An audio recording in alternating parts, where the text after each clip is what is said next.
Just stand by, please.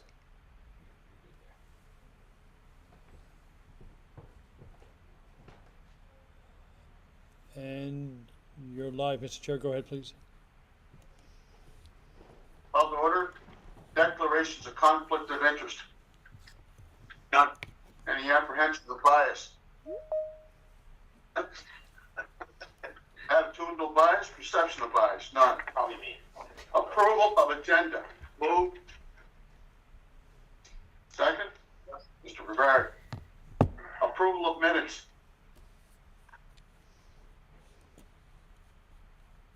Approval of minutes? Yep. Yep. Okay.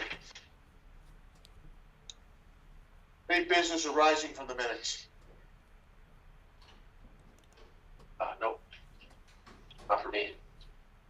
Okay, great. Good. Okay, thank you. Let's go to, Mr. Chair. yes. Mr. Chair, I just wanted to note there's a couple items in the package from business arising from the minutes from our last meeting. So the mayor had requested some information on recycling, and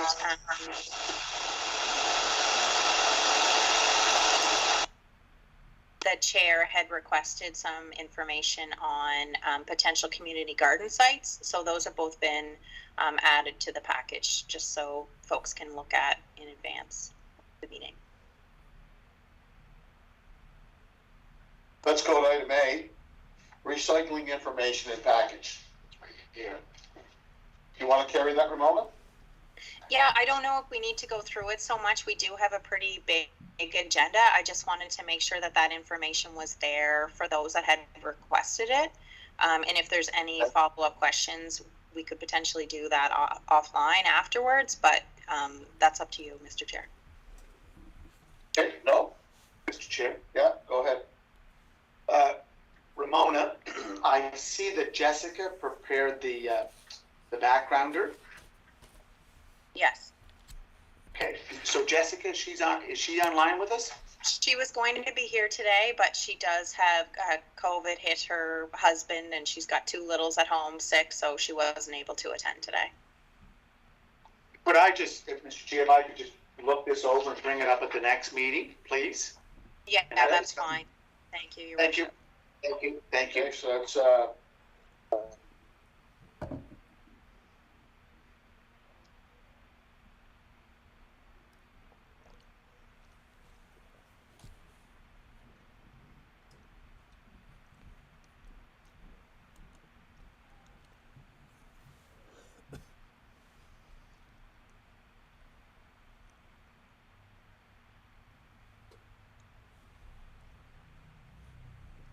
I think we might be muted in the Sherwood room.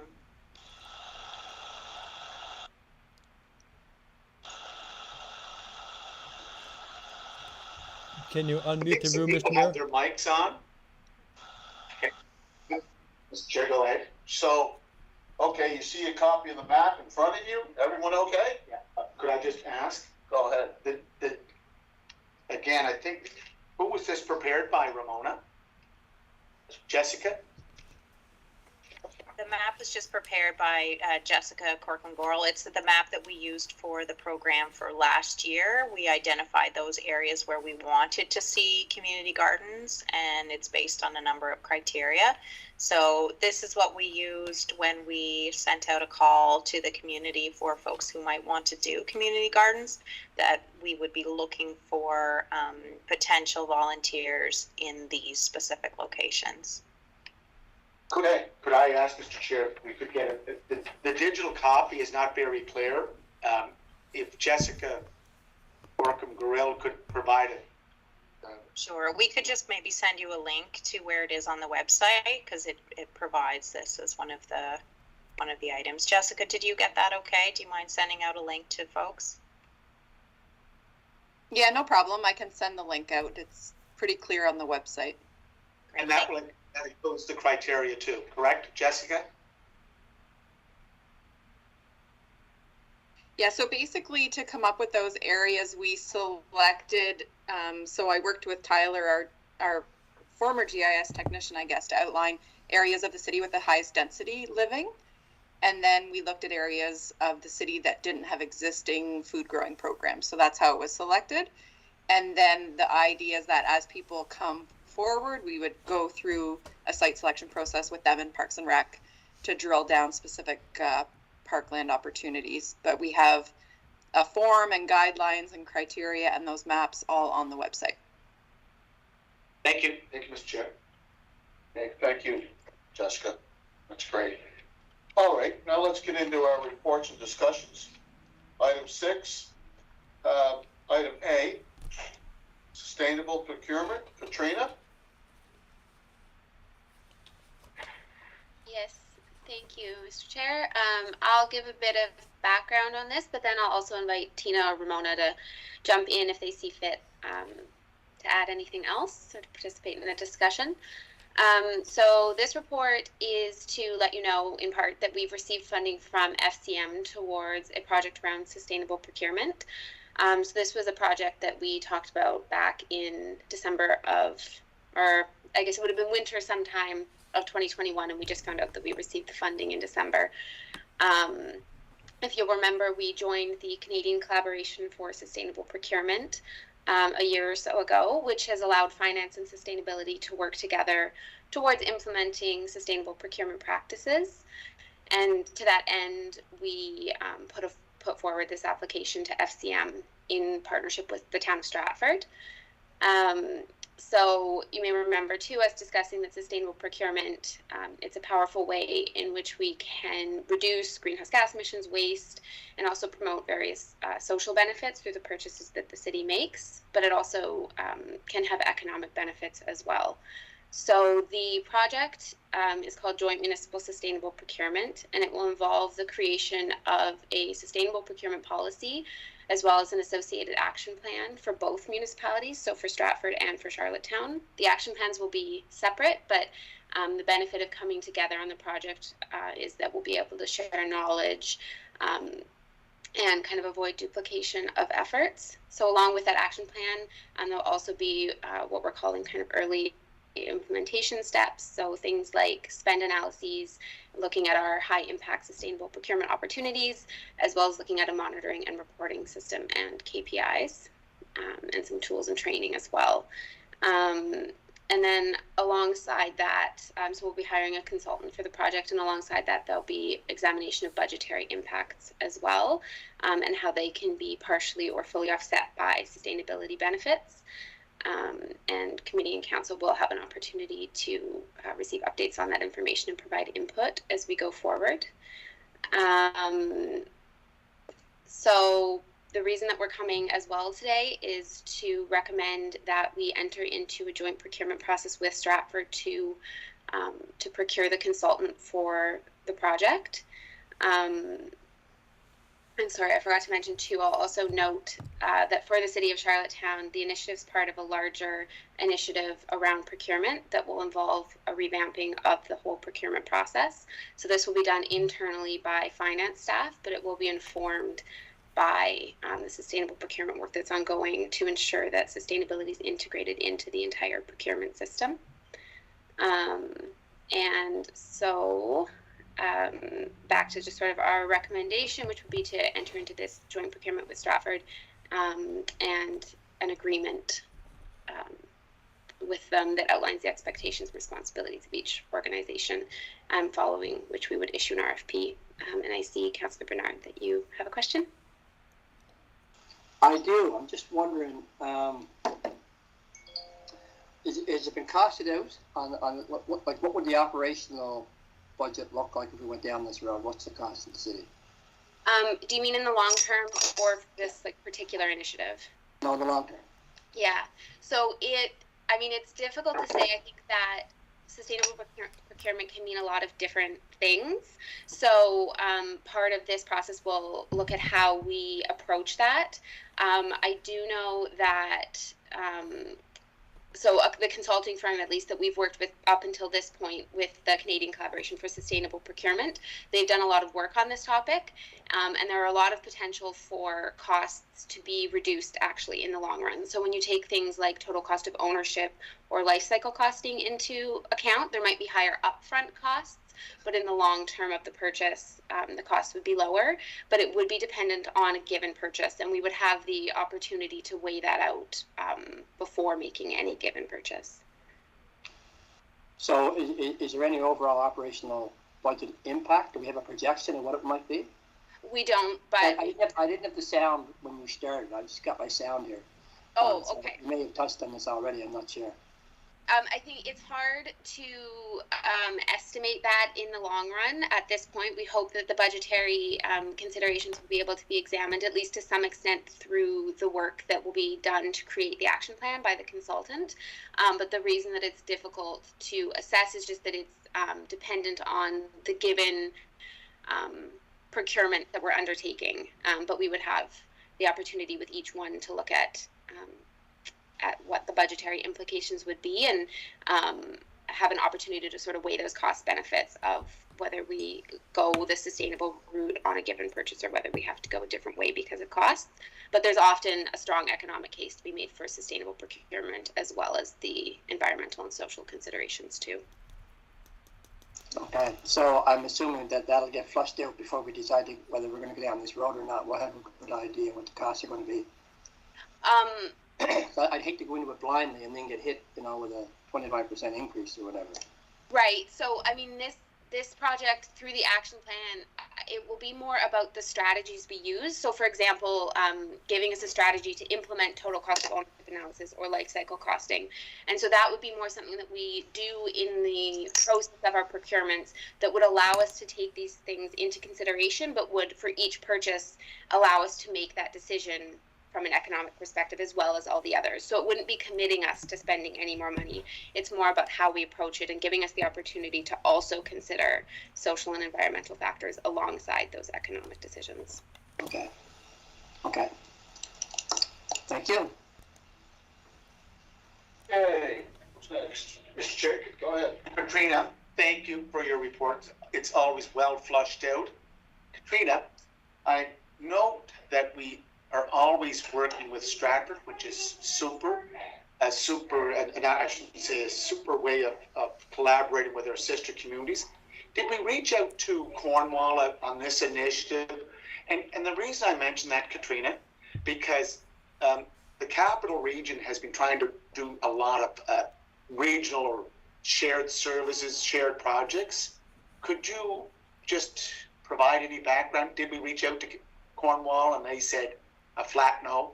Yeah, that's basically what happened. I reached out and I also tried to be very convincing and get them on board, but they just sort of didn't have the capacity at the time we were putting the application forward.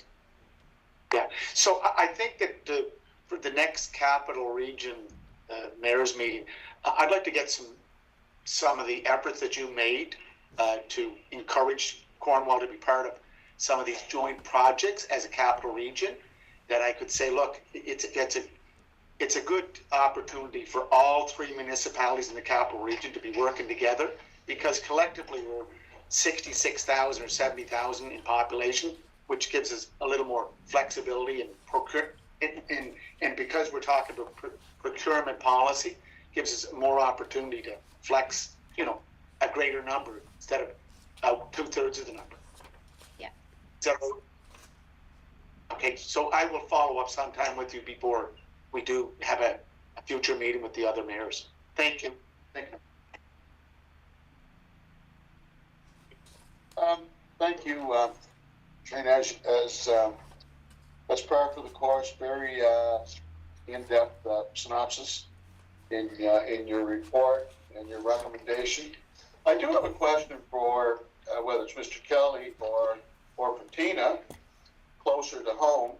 For the city of Charlottetown, this project is part of a larger initiative to conduct a comprehensive review and revamping of the city's overall procurement system.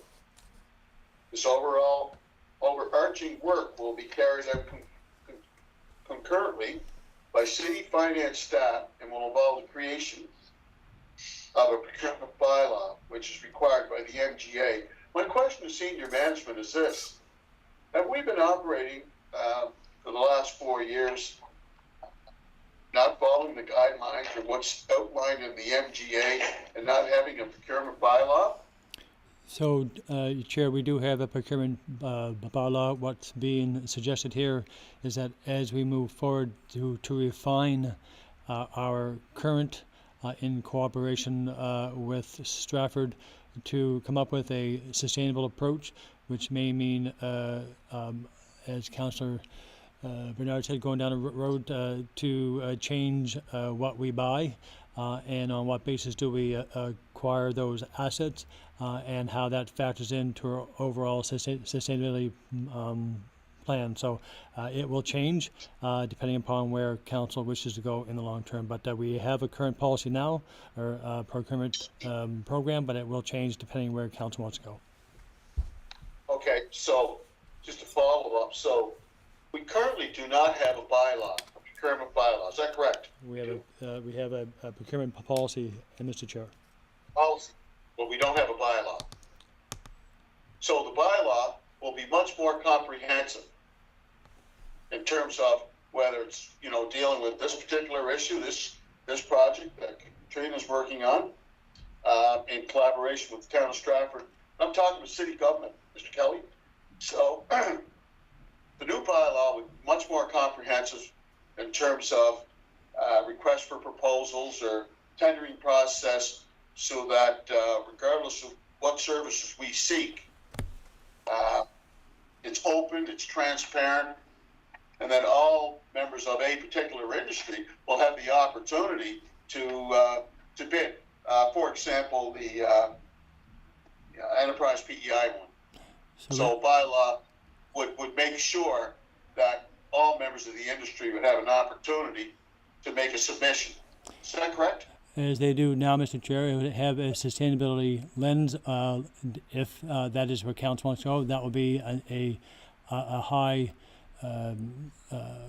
piece of review that would factor into the decisions of the council if that becomes our mainstay of operations. But we currently have a transparent and open process now, Mr. Chair.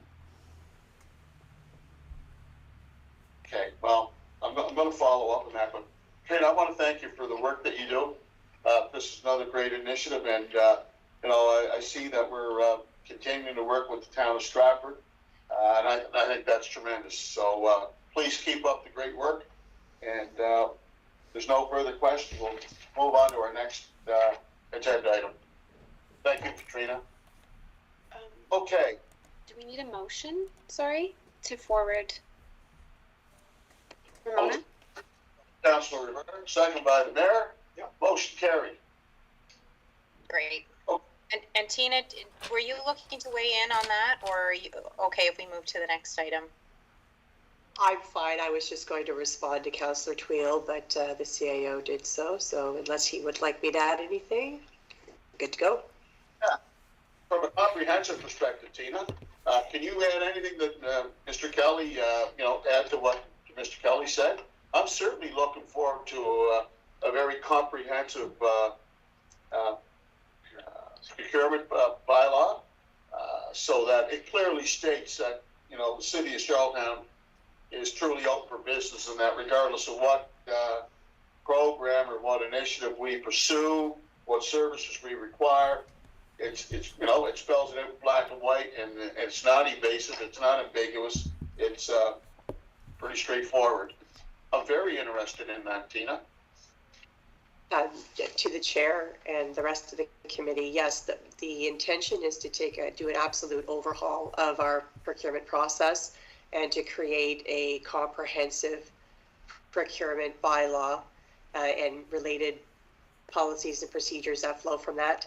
It will cover off all things procurement related and will be based on best practices and common law, and will include things like joint procurements, how we do our proposals, spending limits, whether or not there are parameters defined around single source or sole source procurement. So it will be very comprehensive, It will involve a sustainable lens, and it will be coming up through council, hopefully in the not too distant future, because personally I believe it should be very, very high on our list of bylaws and policies and procedures to be reviewed and revamped. And it will be coming back through council to have input and then hopefully passing sooner rather than later. Thank you. I appreciate that. Oh, can you hear me now, Tina? Yeah. Okay, thank you, Tina. I appreciate that commitment on behalf of senior management. And I'd also require a jurisdictional scan as to, procurement policies, procedures, and bylaws that you would see across Canada. I would like to see some kind of comparative analysis. Thank you. Okay, next item on the agenda, Better Homes Community Neighborhoods Project update. Jessica. So as noted, Jess won't be here at the meeting today, so I can take over presenting her reports. So this one is just to, we had started the Better Homes Neighborhood Energy Project in 2019 and wanted to bring this forward, as now we have some results, as enough time has passed to see how the program worked.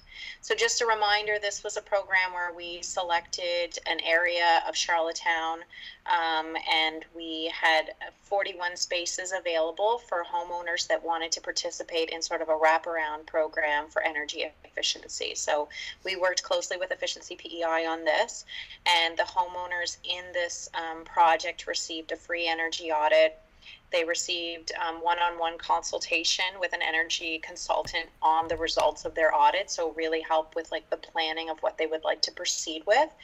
And then they got basic energy upgrades across the board, including air sealing, some low flow shower heads, light bulbs, etc.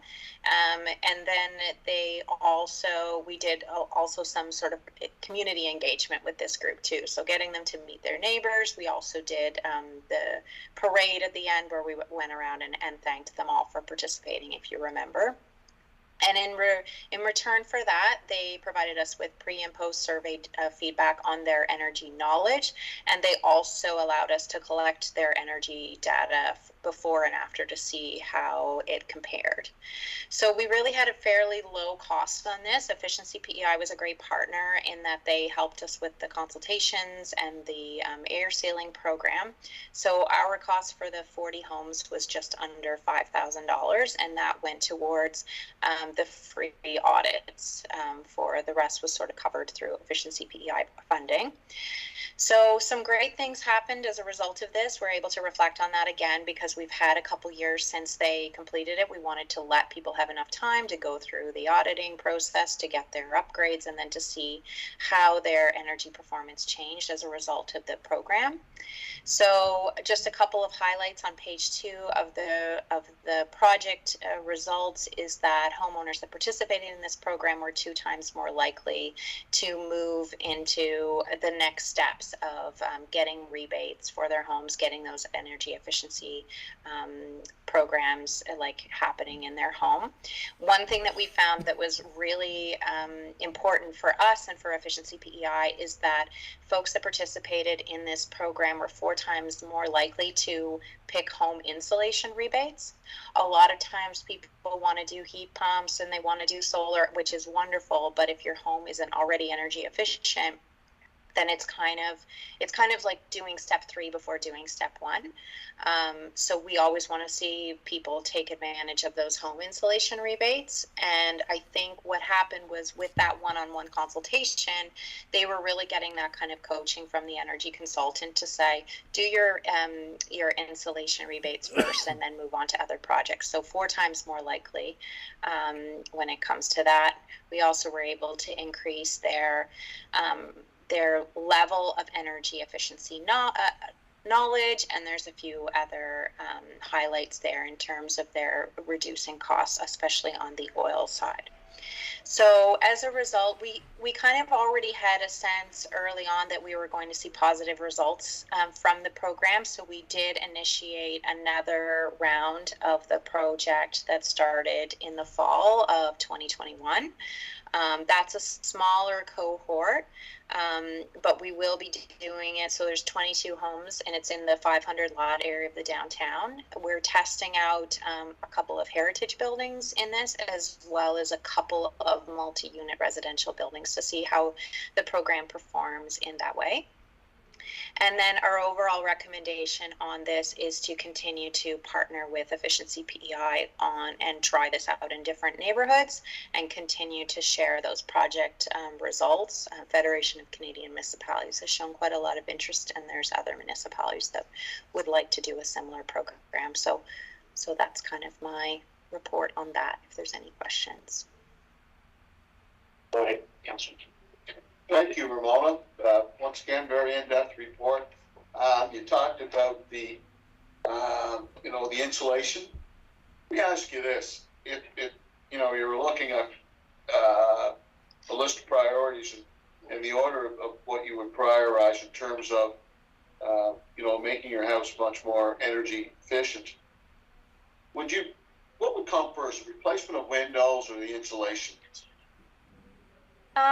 Those would both be in the category of higher priority, because they create that, you're trying to create a fairly closed, area to heat. The thing with insulation is that it is relatively inexpensive for the return on investment, whereas windows can be quite pricey. So obviously, if you need to get windows, if they're getting older and you're going to replace them anyway, that's going to make a big difference in your home heating costs. But if you're looking at like insulation versus windows, and your windows are not necessarily needing to be replaced, that insulation is going to give you a better bang for buck. But again, it depends on the quality of your windows. If you've got air coming out, if you got an open window essentially in your home, that's going to show up. But that's what that energy audit is for, right? It allows people to see what is the most high priority items for your particular home. What type of insulation would you recommend? Again, it depends on the home. It depends on the area. Like, for instance, like a lot of people are doing spray foam in their basements now, and blown in insulation in their attic. But again, it depends age of home. It depends on the amount of ventilation in your home. There's a lot of factors, but an energy advisor, when they do the energy audit, can help you figure out what is the best fit for you. Okay, thank you. Any other questions from the committee? Mr. Chair? Yeah. Lori and I just had an energy audit done to our house. Has anyone else had the energy audit done in their house? I haven't. I think it's worthwhile initiative because the energy auditor who came in did a very comprehensive energy audit of the home, our home, and one of the first areas he looked at was the attic, and he noticed that our R factor was R20. To be more efficient, it should be up R50, up to R50. So he suggested blown insulation or the matted insulation, and I thought, wow, that can save us a lot of money. And there's a program available for it. Councillor Tweel, as for the windows and the doors, it's all about sealant. And he did identify some of the windows that we needed or which should replace. But overall, he talked about the efficiency of the home, increasing the efficiency through reducing our oil, fossil fuel consumption by replacing it with heat pumps. Explained all the programs that were available through the provincial, federal governments. And he said, if you pay an additional $100 on the green fund for this green fund, this allows you as a portal to access money easier from other levels of government. Ramona, I know Jessica's not here, but are you familiar with that green fund that's connected with this energy audit? Can you give a little information, or maybe we'll leave that to Jessica at our next meeting? Yeah, I mean, between Hamad and I'm sure we could answer that, but maybe we could move through the rest of the reports if that's possible, and I can send out some information on the energy assessments through email. Yeah, but I have a couple more questions. That's what I want to do, Ahmad, is just leave these answers for the next meeting. But I noticed that the next audit will be in the downtown 500 lots, and some of the recommendations is to look at home flood protection. Is that, how does that connect to the energy audit? Or I know it's definitely connected to climate mitigation, but, and this is a very important criteria for the downtown, especially that area that borders onto the Hillsborough River. Is that the reason that you looked at the 500 lot? Is that why you picked it? No, sorry, that's we're kind of confusing two different things here. So the recommendation that we're sort of saying around home flood protection is that this is a model that we took, this type of program where you go into a neighborhood and provide really wraparound services on a specific topic, is a model that we sort of borrowed from the city of Toronto. They call them SNAP programs. So they go to a neighborhood and they say this neighborhood is one that really needs support on energy efficiency. And then they do a program based on energy efficiency specific for that neighborhood. But they might also look at another neighborhood and they're like, this is a neighborhood that really needs support on home flood protection. So we're going to use that topic. So it's just that it's like using this style of program rather than doing like across the board to everyone, looking at where are those neighborhoods that really need this and then doing a dedicated support to it. So that's the intention there. Flood protection in Winslow would not have the same impact as flood protection on the waterfront. I understand that. I think that's a great theme to be attaching to this. No, you're muted. Yeah. I'm muted. Yeah, good now. Good. The other question I have, Mr. Chair, and it's under, I'm glad we're talking about better homes. And when we think of homes, we just think of single-family dwellings or duplexes, triplexes. But when we talk about multi-unit apartment buildings, I think that that's very important. And I think, Ahmad, I'm glad that you're on, that if we're looking at themes, I'm hearing more and more from potential buyers of electric vehicles, EVs, who live in apartment buildings, that they will not have access to chargers. And I hope that we can look at this as a theme as pushing efficiency BEI towards providing EV chargers for multi-unit apartment buildings. Because if we're looking at different themes like flood protection, ecological property maintenance, well, let's add the potential of providing multi-unit apartment buildings with electrical chargers. So you can just add that to your list. Sounds good. Thank you, Ramona. At a later date, we have a pretty extensive agenda here, but I'd like to come back to flooding. Again, I'd like to discuss flooding, whether it's in the downtown or whether it's in the northern part of the city or, Queen Street. The flooding that takes place there, the impact and effect that it has on the residents, the direct impact and effect it has on the residents. So I'd like to do that from a very comprehensive perspective. So if we can, you can please put that on your list and we can discuss that at a future meeting. Thank you. Yep, we can do that. Okay. Our next item, Climate Tracker Project Citizen Science Program. Once again, I think that's Justin, and you're handling that, Ramona. Yeah, so I'll take this one as well. So Jess has been working, I don't know if you recall, the UPEI Climate Lab did a program in 2014 where they gave out climate journals. And essentially what these are folks are like tracking observations that they're seeing seasonally as a way to engage people in the act of monitoring climate change like as an awareness and education building, but also to supply data back to the climate lab on some of the things that we're seeing. Like we do like some air quality monitoring on PEI. We do things like rainfall monitoring, but there's not a lot of monitoring for some of these other indicators that show us the effects of climate change. So this was a project that was put forward to them by them in 2014. So we're doing a bit of a revamp of that project in partnership with them that will be engaging people in tracking sort of climate observations, that we will have journals available for folks, but we'll be doing a lot more of it through an app, which is something that we can get information and data back from folks in more real time, which was one of the issues with the original project, that they weren't necessarily getting the data back.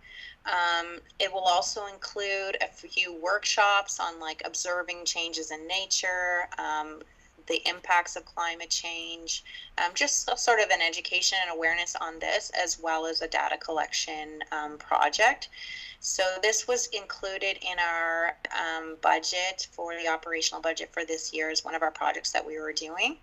And yeah, so at this point, it's just to provide information that this will be going forward and that we will be getting set to launch this initiative on Earth Day, which is coming up in a few weeks in April. And happy to answer any questions on that one if you have any.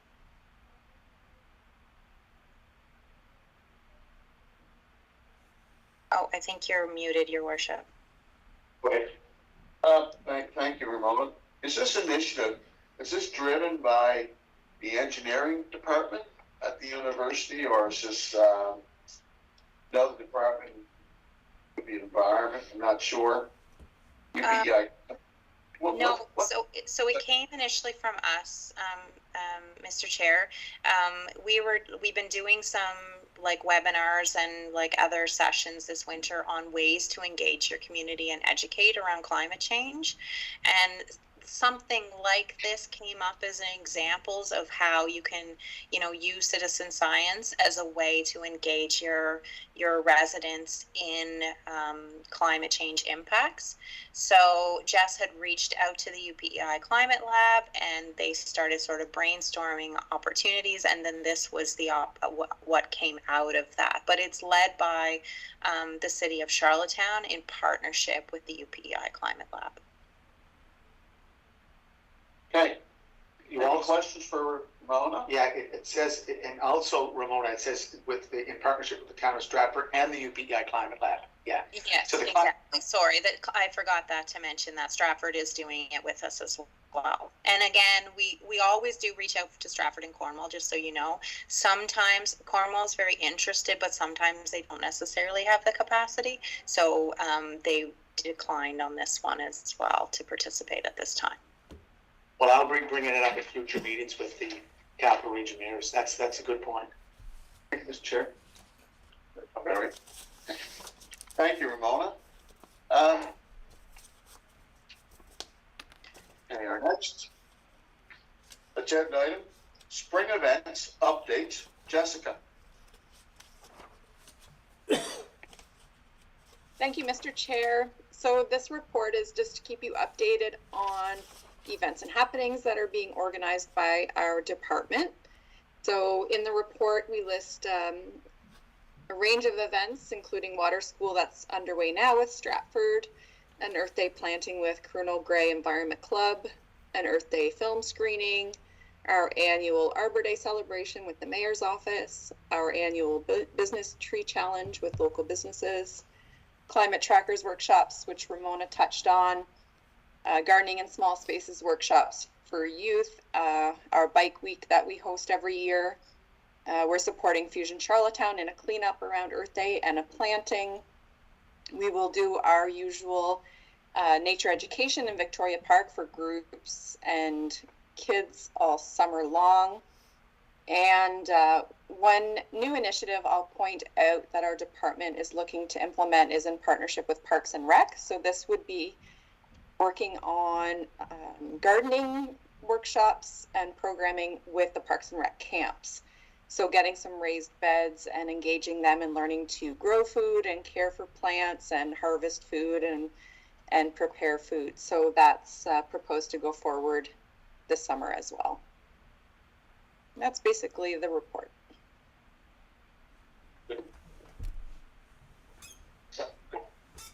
Thank you. Okay, that's great. Mr. Chair, could I just add, did you get the email this morning? It was an email sent out, Jessica, Doug DeMay sent out an email about the water school on Friday. And I would encourage any counselors or anyone that can make it to Stratford on Friday. I've had them before at Prince Street School, and they're very informative. And I think it'd be great to see as many counselors and staff. It's at the attend the Stratford Emergency Centers Services Center, and that's just there by the roundabout in Stratford. So very good project to be proud of. And Jessica, Arbor Day celebration, is that when you're planning to do the cleanup also? I missed, where are you doing that cleanup? The Fusion Charlottetown group is organizing a cleanup around Earth Day, and it'll be on the Confederation Trail, I think around Longworth Avenue. As part of the Arbor Day celebration, we will do a cleanup in Vic Park as well, but those are two separate events. Yeah, I just would encourage staff and council to get out and help, because this past year, we've heard many concerns about litter everywhere that you look. So if councilors or staff can make the time available to help out with Fusion or Arbor Day, much appreciated. Thank you. Okay. Thank you. All right. Funding 2021 updates. Once again, that was completed by Jessica Brown. I think Ramona, you're going to give us an update, please. Sure. So this is a nice good news one. We had a good sense that we were doing really well in our grant funding applications last year, but just spent some time actually going through our budget and collecting it all into one area, which is, it's too bad this is not in color because it's kind of hard for us to read this. I wonder if I could bring this up on the screen so you could see. Hold on one second.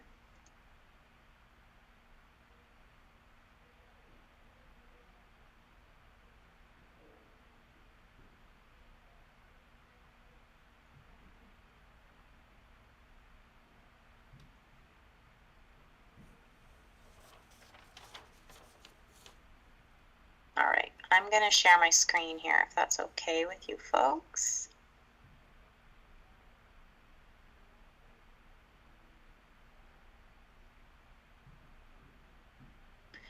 Okay, here, so we can see this a little bit better in color. Can you see it up on the screen, everybody? Yes, thank you. Okay, so we're just kind of looking at, we just got a sort of a pie chart here breaking down our capital, operational, and our spending. So we are, in terms of our overall expenses, we were able to find funding for 42% of our work for last year, which is pretty amazing. So our external funding awards on our sustainability, like E&S operational budget was 1.5 million. Sorry, that's operational and capital. 42% of our budget total was acquired through successful external funding application that were applied for by staff. So the further breakdown applied to the, so kind of as you can see here, this doesn't give me a great total here. Anyway, sorry, I just found out a few minutes before that Jess wasn't going to be here, so I want to make sure I do a good job of presenting this. But essentially, I guess if we look at the one stat being that 42% of our total spending was coming from external sources. That provides a lot of revenue to the city and allows us to do a lot of things. So we had funding for staffing last year. We had funding for a number of our capital projects that were at 50 or 80% funded. We received our PACE funding from last year from FCM, which provides a lot of grant funding, as well as the zero interest capital that we're able to extend to our residents for energy efficiency upgrades. We received ACOA funding for support for our energy performance project that Honeywell's doing on our facilities, and a number of other smaller funds for different projects. So just wanted to highlight that with the committee. It's something that we really we definitely really feel like is something that we're able to do in our department very well, and it's something that we've really prioritized, and just wanted to be able to share that with you, and thank you all for your support in allowing us to go out and seek these funding opportunities as well. Well, Ramona, I want to thank our staff, environment sustainability, and although Jessica's not here, would you please pass on my my gratitude and appreciation. I mean, there's some great projects and initiatives that she's working on behalf of the department, and I know she's not here today, but just by looking at our agenda and the initiatives that she's pursuing, I certainly commend her for all her hard work and productive work. So please pass that on. I will. Thank you, Mr. Chair. Chair, can I just ask, Ramona, on some of the graphs that we have, they're all in black and white. I appreciate that we're not using color paper or using a photocopy to make color prints. Could you please send the files, the digital files? Yeah. There's a lot, like I know your next report is also broken down into pie charts, but again, it's all black and white. And again, echo the chair, it's just amazing to see the amount of collaboration that the city is achieving through environment and sustainability. And again, just as the chair said, big thanks to the staff for reaching out to all those other partners, because those other partners are talking to other partners in other provinces and just mentioning or echoing or promoting the city of Charlottetown as a place to do business, because they know how to work with other levels of government and other organizations. Thank you. Thank you, Your Worship. Okay. Item F, greenhouse gas inventory. Come on. You're on. Good afternoon, everyone. Hope everyone is doing well. I'm going to pull up my report here. So every year, the City of Charlottetown does a corporate greenhouse gas inventory where we look at our emissions produced by the corporation as a city. So it looks at buildings, vehicle usage. We look at our transit consumption and all the different jobs we do as a municipality on a corporate level. So this year we produced an estimate of 4,515 tons of carbon dioxide equivalent of greenhouse gases, which is a 46% increase from 2020, but a 17.7% reduction from 2019 greenhouse gases. And you would see that it's a 46% increase from 2020. Let me remind everyone, in 2020, majority of our operations were limited to essential service only. That caused a lot of our vehicles not being used and a lot of services not being offered. So seeing in 2 years a 17.7% reduction in greenhouse gases is pretty great on the city's end. So the total energy expenditure which came out through this inventory was roughly around $3.78 million for the year 2021. And the two pie charts you see below show the emission by sector and sources of these greenhouse gases. So if you look at the chart on the left-hand side, it shows that 69.1% of our greenhouse gases come from our vehicle usage. This is our biggest greenhouse gas emitting sector, and after that it's followed by building, water and sewer, and street lights. If you look at the right-hand side, the most amount of energy we use is through electricity, and then followed by diesel, gasoline, and the fuel oil district heat. So now when you compare these two charts, you would see that our vehicles do not use the amount of electricity. That small amount of diesel and gasoline converts to a bigger amount of emissions being produced. So another comparison I would like to bring your attention to below is our buildings. So a few charts were accumulated for our annual report, which talk about the emissions, expenditures, and energy usage only for our buildings. And we could see that there's a gradual reduction in our emissions, energy usage, and expenditures. This is all because of the energy performance contract the city is going through and the maintenance effort by the city staff. So this is a great success story for the city.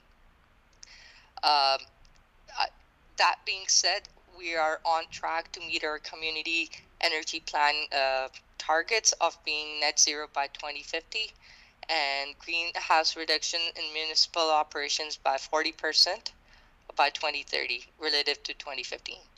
That would be approximately 3,021 tons carbon dioxide equivalent per year. So bringing this number down 4,515 to 3,021 in 9 years is going to be possible. But due to the aggressive targets set by the province, the city needs to revamp its efforts to meet these net zero goals for 2040 set out by the province. These are few recommendations which we could take from this year's greenhouse gas inventory for our corporation, which focuses on continue improving energy efficiencies in our building, replacing fuel oil heating with electric heating sources, and then sourcing those electricities through renewable energy sources like solar PV, solar thermal, significantly reduce our gasoline and diesel reliance by reducing corporate fleet from internal combustion engines to electric and hydrogen-based vehicles. And not only that, create an infrastructure for these electric fleet transition so that this transition is smooth. So if I have a recommendation here on the top that the city of Charlottetown revamp its greenhouse gas reduction efforts to meet the province's 2040 net zero target. If you folks have any questions about this, please let me know. Thank you for your report. Once again, very enlightening, very in-depth, good insight. Members of the committee have any questions for Ahmad? Can I just ask one question, Mr. Chair? Fire away. Ahmad, district energy, when it was first brought in back in the late 70s, 80s, early 80s, it was hailed as a green energy approach to reducing our dependence on fossil fuel. Is that still the case, or are you more pro-electricity? So when it comes to district heat, it is surely a good measure and a good alternative to fossil fuel based oil or diesel. It is a good replacement to it, and when it comes to comparison between solar and district heat, there could be some arguments made about it. Yeah, and the reason I mention that, Ahmad, because the building that we purchased down the street 70 Kent, it was on district heat, and we converted it to heat pumps. because I believe for the cost savings, and I know Mr. Kelly's online with us, but I know that provincial infrastructure, provincial buildings with provincial government, Holland College Royalty Center and some other facilities in the city are still in that district heat. And I don't think, what I'm suggesting is that I don't want to completely get away from district heat, because it is an option for the city of Charlottetown to be a greener community. You agree? Disagree? I agree that it is a greener alternative to fossil fuel. But recently we're seeing that the cost is becoming prohibitive for the city. And this is based on if we make energy efficiency efforts to reducing our carbon footprint, the cost reduction is not that viable for the city. Whereas if we're paying for electricity and we made energy efficiency in the electricity sector, that energy efficiency translates to a better return for the city. And Mr. Chair, my last question. So when you talk about carbon credits, as we reduce our dependency on fossil fuel and look to more green energy, how do we get into earning carbon credits? Are you familiar with that program, or the federal government's effort to sell credits to other provinces or industry? Do you have any background on it? Probably do. Sir, yes, I'm aware of carbon credits, but as we are a smaller municipality, we should focus on reducing our carbon emission and not look towards carbon credit. That is my recommendation. And wherever we aren't able to, then we should look at that. We still could make a lot of efforts making our facilities more efficient and reducing, implementing renewables. But my question is, I want to clarify. We can't put, if we keep going down this green path, which is the super green path, is there a point in time where we can earn green credits to distribute elsewhere? That's my question. Is that a reality, or is that just la la land? Oh, so you're saying that we produce enough to sell it to other municipalities? For industry? Or yes, industry that itself? is possible. Okay, thank you. Thank you, Chair. All right. No further questions, I think. Councilor Bernard, yeah, Councilor Bernard has his hand up. That's it. Yeah, no, it's right here. You can see his hand. Yeah, I do. Okay, go ahead. I'm just wondering, what consultation or I guess for the city buildings right now that are oil reliant so far, how many of them do we still have? Or are they all still reliant on oil for heating? Sir, I would have to take a look at my master sheet, and we could take this offline for a better, more accurate answer. So I guess what I'm getting to is, I know we talk about this every year, whether we go with electric vehicles or hydrogen vehicles or getting heat pumps into our city buildings. So I'm just wondering what kind of consultation is going on with Public Works every time we do a budget. I don't remember this being discussed in this year's budget at all, as far as getting some funding to move towards electric vehicles or hydrogen vehicles or heat pumps for the different community centers or city buildings. So I'm just wondering, is there a bit of a disconnect, or is there a conversation going on with the Public Works people to have these discussions to lower our greenhouse gas emissions? So there's always a continued conversation between staff. Stephen McFadden and I have almost regular conversations about greenhouse gas emission reductions. That being said, the Public Works Department is usually has a lot more going on their plate. So us as environment and sustainability play a big role pushing those efforts through our committee to their committee. Okay, so what's on the agenda for any reductions with the buildings or the fleet for 2022-23? Is there anything? Like, are we converting any buildings from oil to electricity, or are we converting? Is there any talk of vehicles going electric or hydrogen? can I just jump in here for a second? Sure. So the next report, Hamad, is going to go into the energy performance contract update, so he can share some of the work that we're doing with Public Works on buildings. The unfortunate thing about electrifying your fleet is that there is no funding program out there right now. If you want to get chargers, there's funding programs available.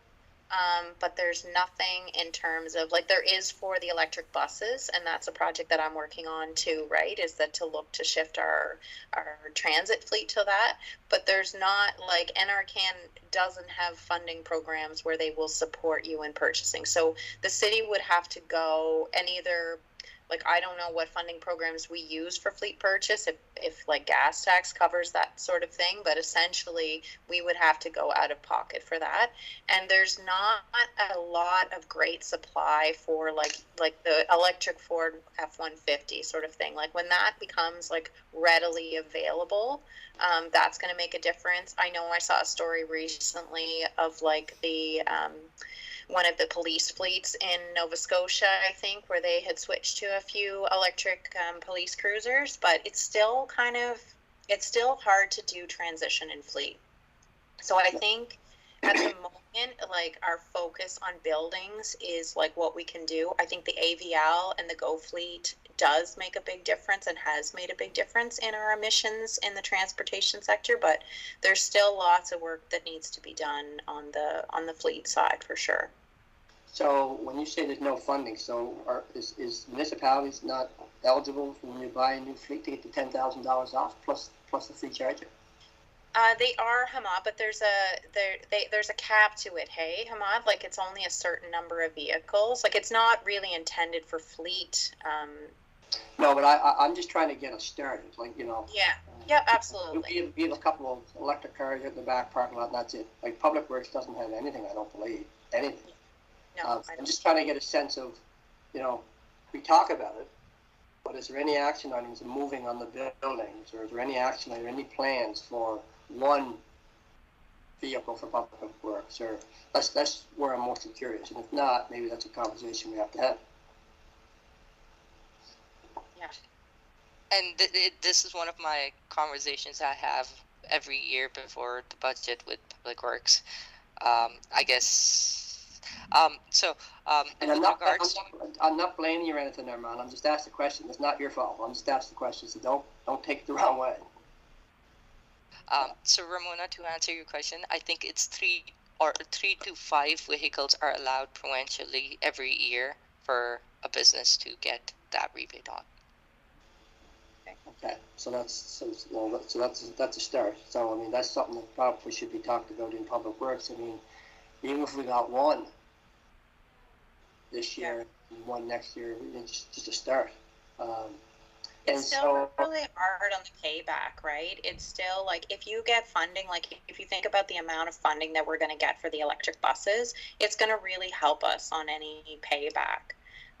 But when you're paying it out of pocket, not that I want us to be making that decision solely based on that, but it just makes it a little bit harder to make it look attractive when you do pay more for that vehicle up front and like don't necessarily have huge economic savings. You have huge greenhouse gas emission savings, but not necessarily the economic savings. Well, I guess we just ordered 17 new vehicles. Yeah. We saved $261,000 in doing that. So to me, there's probably an opportunity there. We could have got 2 or 3 electric vehicles or hydrogen trucks for the Public Works. I agree.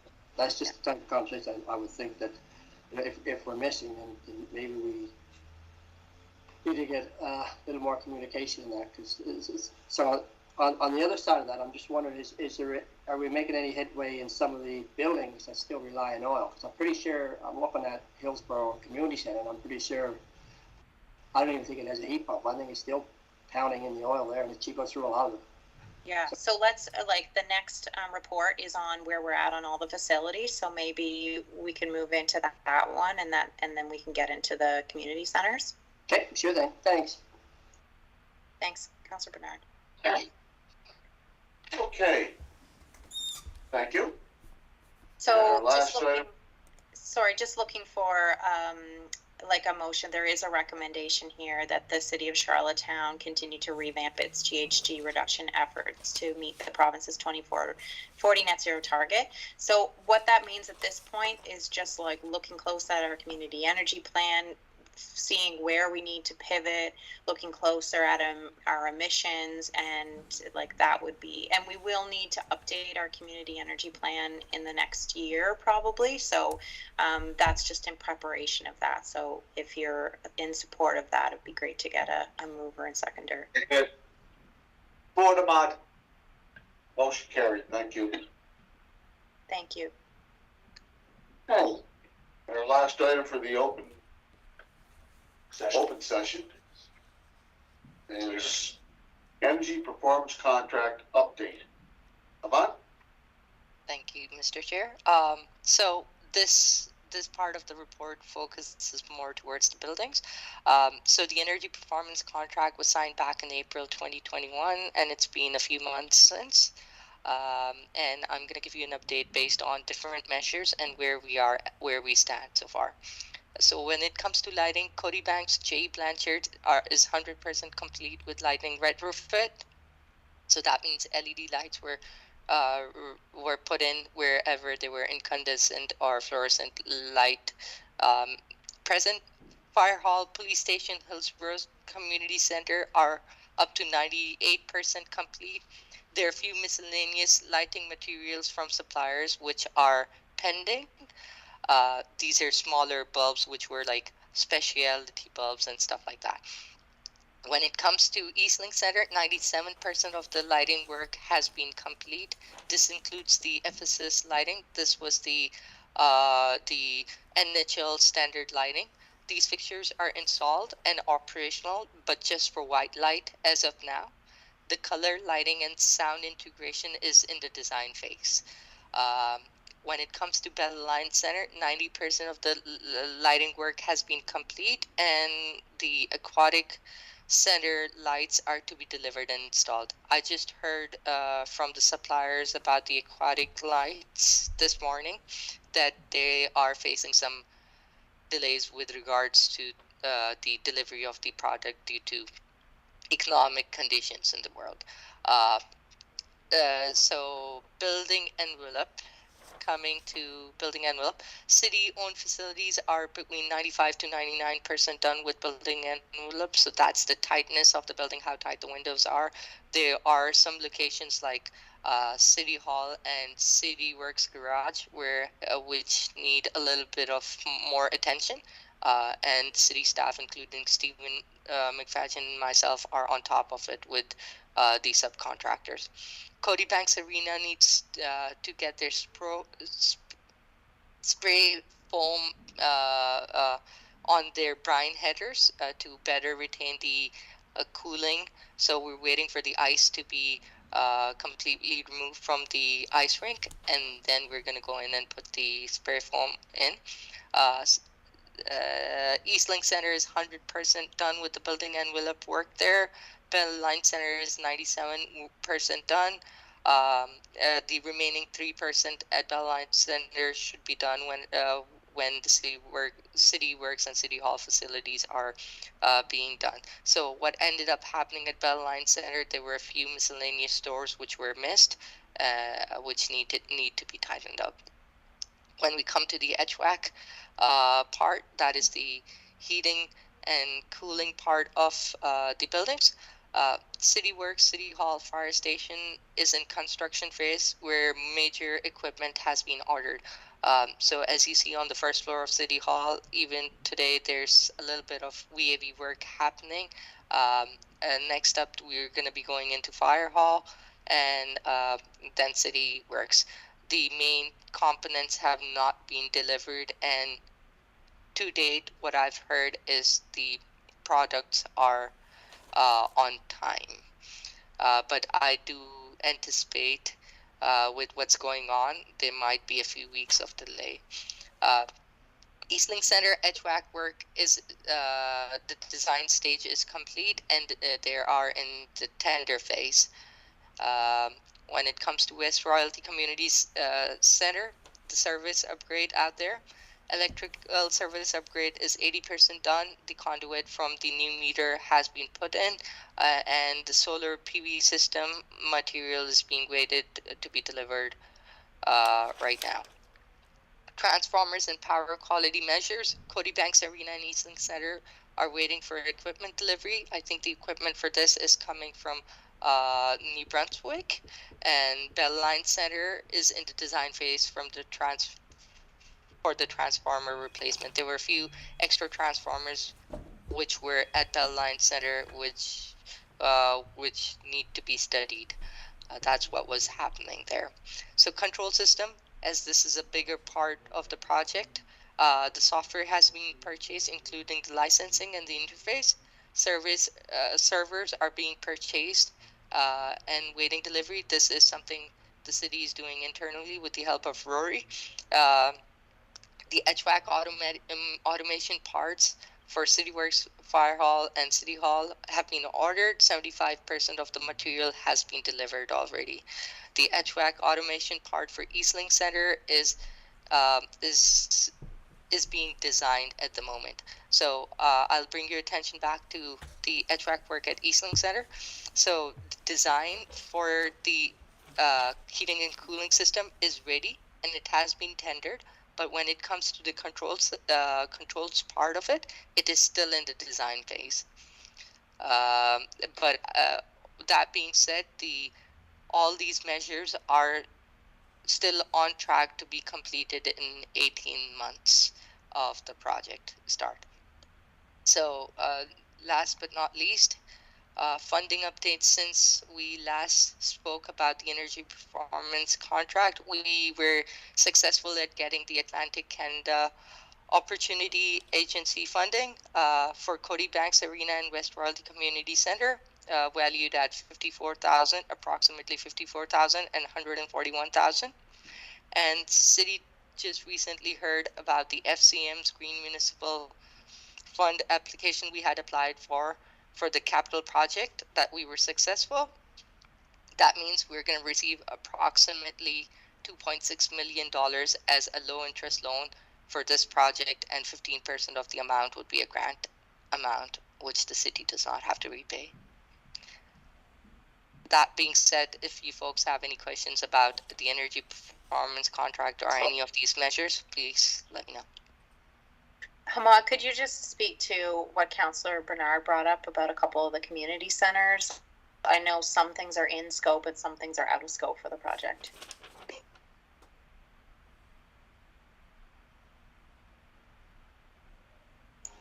I think you're on mute, Hamad. Sorry.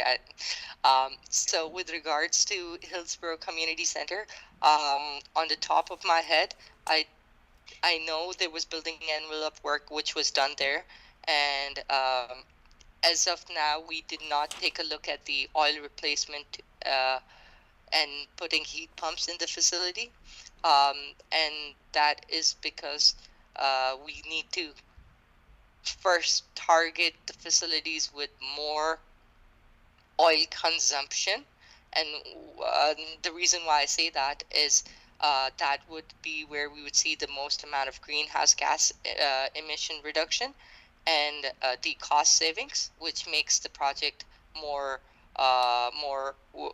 interesting for the city financially. So when we look at that, city garage is our #1 priority because they go through heat and fuel more than any other facility. So heat pumps have been installed recently in almost all office spaces. This was an effort done by the Public Works Department themselves. And through the energy performance contract, one of the main things which has been done to address this is heaters, forced heaters are being put into bay areas through a boiler system, which is gonna help reduce the wastage through ground source heating. So currently the floor is heated, and as soon as the bay doors open, all the heating gets wasted in seconds, especially during winters, and it takes a while and a lot of fuel to be burned to heat the facility again. So that is being replaced by big heaters put on the top of the bay doors. So that is the most recent upgrade which is taking place in reducing oil usage in that facility. So, Mr. Chair. Armand, so, and I don't know this, am I to understand that then all the other city buildings are still running by oil then? Is that correct? Or no? So City Hall and Police Station are on district heat. Sorry, and I should add Fire Hall as well. So Fire Hall, City Hall, and Police Station are on district heat. The rest of them are running on oil. So I have to ask, you know, West Raleigh Community Center, Hillsborough Community Center, if you put a couple of heat pumps in, would we not save thousands per year? Not just the cost of oil, but on mist and still. You're right, sir. I And understand what you're saying about the government garage, but for the small cost for those community centers, would that not make a big impact for the costs? you're right, sir. So heat pumps were installed at West Royalty Community Center within the past few years, not in the past 2 years, but I think it was 3 years ago. Heat pumps were installed in West Royalty Community Center, and I'll have further conversation with Stephen McFadden in implementing heat pumps in Hillsborough Community Center and our smaller community centers to address those smaller cost savings. So the Malcolm Dare Center, then that's a different system, is that not? That's the in-ground system? Geothermal. Yes. Thermal reading, I believe it's called. It So is. that's working well? Yes. All right. Thanks so much. Mr. Chair, Ahmad, just to follow up Councillor Bernard's excellent points. Councillor Bernard, or Ahmad, so the West Royalty Centre, the roof is on the south. I don't know, do we have solar panels on that roof at the West Royalty Community Centre? Not yet. As you heard in the report, the material is being waited on to be delivered, and then we would have solar panels on the roof.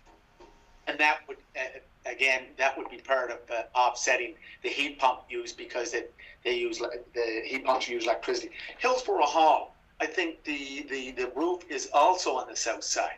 Are we looking at solar panels for the Hillsborough Hall?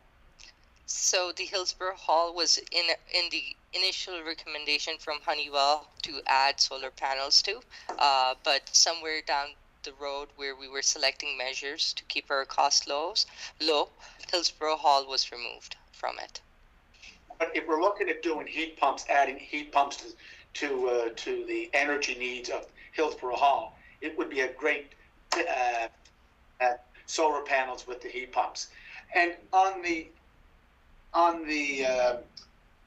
buildings that are with district heat, as I said, 70 Kent, which is now our planning department, it was on district heat. So it's now, I believe, all heat pumps. So it's on electricity. Is that right, Mr. Kelly? That is my understanding, Bishop. It is the district energies as backup, but it is not in operational very often, Bishop. District heat will be our backup, but you'll be using the heat pumps to heat the building, correct? And cool it in the summer. That's correct, Bishop. Just one last question, Mr. Chair. You have to drop by the FedEx building out on, this is for Ahmad, at the corner of Brackley Point Road and Sherwood Road. They're building a 30,000 square foot FedEx building, and Malta's building group out of Michigan have built them all over Canada, all over the States, all over the world. And I asked them about the issue of the 8 doors that will be up and down for shipping and receiving. I said, how do you reduce your energy cost? He said, we have heaters above the door, propane heaters. So when the door opens, the heater comes on, and any of the air that comes in will be warm air. Therefore, your heating system inside is not being pushed up to accommodate for that cold air coming in. Ahmad, I think it would be worth an effort to call Steve Gilligan, or I believe it's Cole's Associates, it's Jeremy Martian, just because, as I said, FedEx have built buildings in northern climates, southern climates, all over the world. And I think, you know, I never thought about the heat coming on, the propane heaters coming on when the door opens, and that warms the air coming in, therefore reduces, as I said, the amount of energy we need to heat up the building. If you do get an opportunity, I would drop by just to get an understanding of how it works, because they see energy costs as a major concern for them. So they're always looking at reducing not only their energy costs, but most of all, the carbon footprint. Thank you. Okay, great. Any other questions? Yes, I All do. right, then. Councilor Bernard. Go ahead. I'm just wondering, this may be for Ramona or Armand. I'm just wondering, so Armand, you were saying that the energy audit recommended putting solar panels on the roof in Hillsborough Community Center, but due to cutbacks, you had to pull it out. That was 2 years ago. So I'm just wondering, is it forgotten now, even though it was a recommendation, or are we going to do it? It's not something that's built into the budget of the energy performance contract, but that doesn't mean that we can't do it. It just it isn't going to be used with this specific style of rebate. And as you know, we've done a lot of different projects outside the energy performance contract over the years. I think, like some of the other topics, it's tricky for us to know as our environment and sustainability team. We often come in as a catalyst and help get things going and moving, and then it becomes an operational norm for a department, and then they sort of keep it going after that. So some of these projects we've sort of, like for instance, the EPC project that we're talking about was transferred from the sustainability budget to the public works budget. We can continue to support public works by like investigating and supporting the implementation of any of these projects, but some of that does need to come from public works as a, you know, they want to move ahead with it. So Hillsborough Park solar is not dead in the water. We still have the information. We have some of the assessment. It's not a complicated project. It's more, is that something that we go ahead with, and is that us, or is that public works, and how do we kind of go from there? Okay, no, that's perfect, Ramon. I would think that the solar panels on that side of the roof would easily provide the electricity needed to run the building.